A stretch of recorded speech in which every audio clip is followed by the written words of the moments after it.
ഇളച്ച് പതക്കുന്ന മണലില് കിടത്തിമേനിയിൽ തുളയ്ക്കുമ്പോൾ സുമയ്യ ബീവി കരഞ്ഞത് പ്രിയ ഹബീബിന് വേണ്ടിയാ.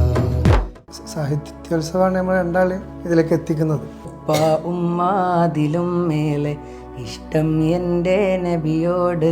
ഇന്നത്തെ കാലത്ത് മദ്രസ കുറച്ച് മതി എന്നുള്ളൊരു മൈൻഡ് സെറ്റാണ് പല മാതാപിതാക്കൾക്ക് പോലും ഉള്ളത്. അപ്പം അത് മാറണം. മദ്ഹ് പാടുന്ന മാദിഹീങ്ങളെ സംബന്ധിച്ചിടത്തോളം, അത് കേൾക്കാൻ ആഗ്രഹിക്കുന്ന ജനങ്ങളെ സംബന്ധിച്ചിടത്തോളം ഏറ്റവും മനോഹരമായിട്ടുള്ളൊരു സംവിധാനമാണ് അന്ന് മഅദിൻ ഏർപ്പെടുത്തിയത്. ഉസ്താദാണ് എന്നെ ചെറുപ്പം മുതലേ ഉസ്താദിൻ്റെ കൂടെ ഒരു മോനെ പോലെ കൊണ്ട് നടന്നത്. കിലോമീറ്റർ മാത്രം അകലത്തുള്ള ആ പരിപാടിക്ക് വേണ്ടി പോവാണ്. അപ്പോൾ ഞങ്ങൾ വണ്ടി മറിഞ്ഞു. കൽബകം വിങ്ങിടുന്നല്ലാ, കഥനങ്ങൾ തീർത്തിടല്ലാ.